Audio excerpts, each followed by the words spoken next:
Well, looks like I gotta fix this first before we go down and spray the sericea lespedeza. First time I've been up this area for a couple of weeks now, I know.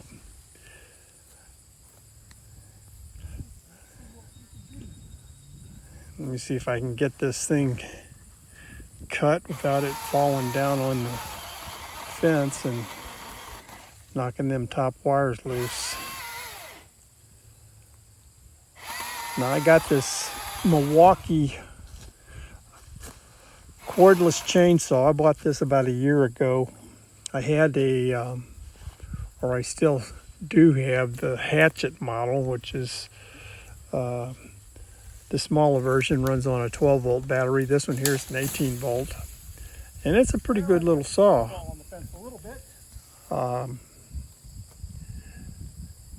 It doesn't quite cut as fast as a chainsaw, at least that's my opinion.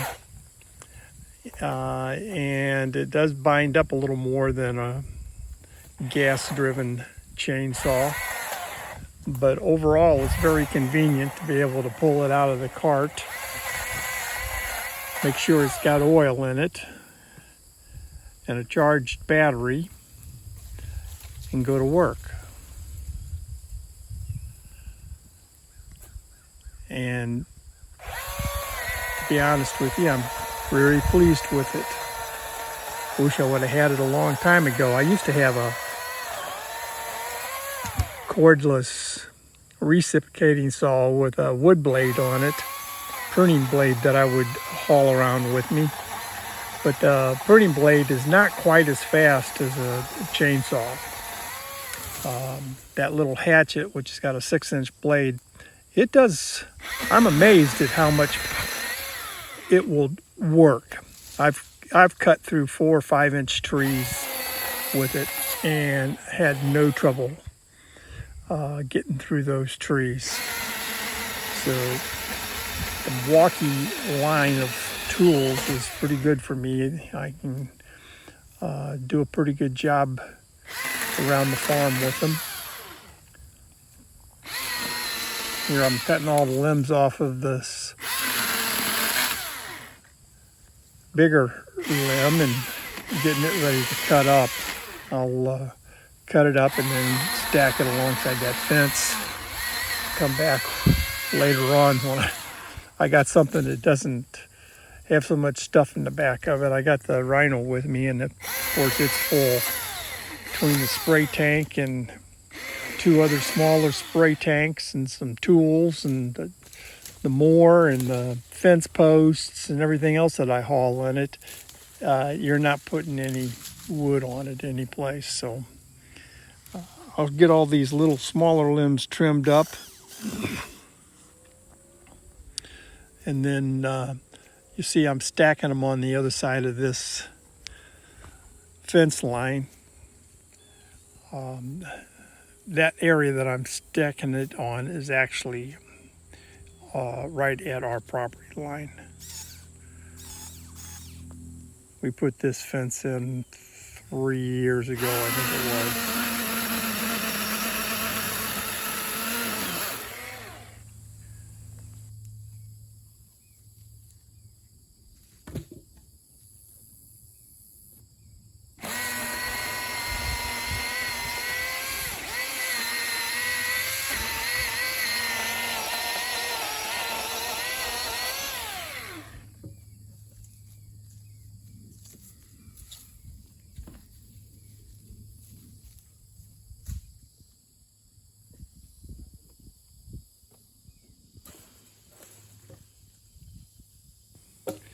Just seems like anytime I get ready to go do something on the farm, I always end up with one more chore that I got to do that day that wasn't on my list of things to get done.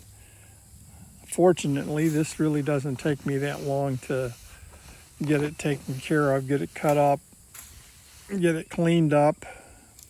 So,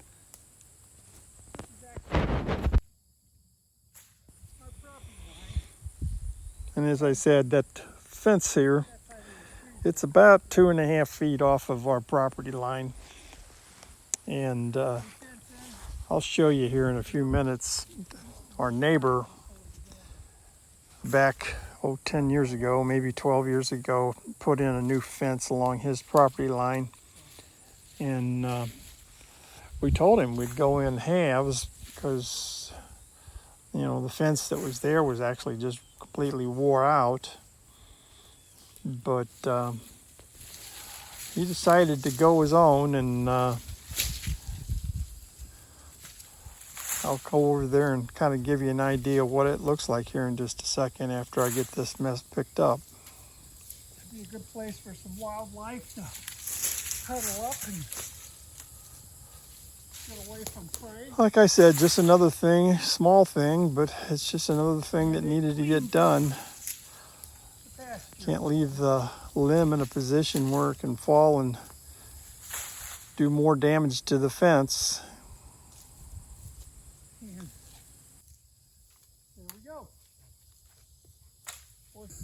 So when we put this new fence in, we had this gate put back in, and what used to be here at one time was a woven wire gate. There was 2 railroad ties sunk on either side of it. And when I was a boy,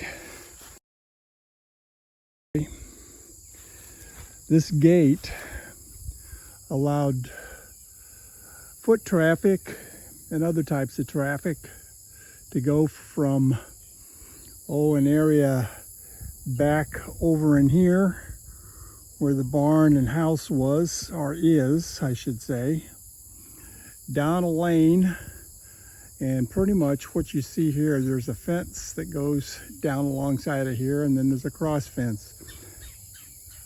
This is all new fence, and it pretty much follows the same layout of an old fence, woven wire fence that my granddad and great-granddad had put in. But anyway, this was the old road that actually goes over to Honey Springs School, and we used to hunt over here when it was all wooded. But a few years ago, the owner came in and he bulldozed off just about every tree. What you see is what he left. And but there was a road that pretty much went, let's see, I guess it went up, down through here like that. And most of the road was overgrown, but there was still a good path in there. You could walk it. There was no big amounts of brush or trees or anything that had grown up in the road over the years. And then right over in here was a little meadow. It just kind of was in the middle of all the forest of trees.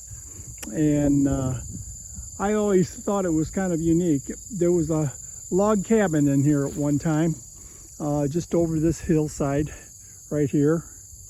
And an old car sat down there, and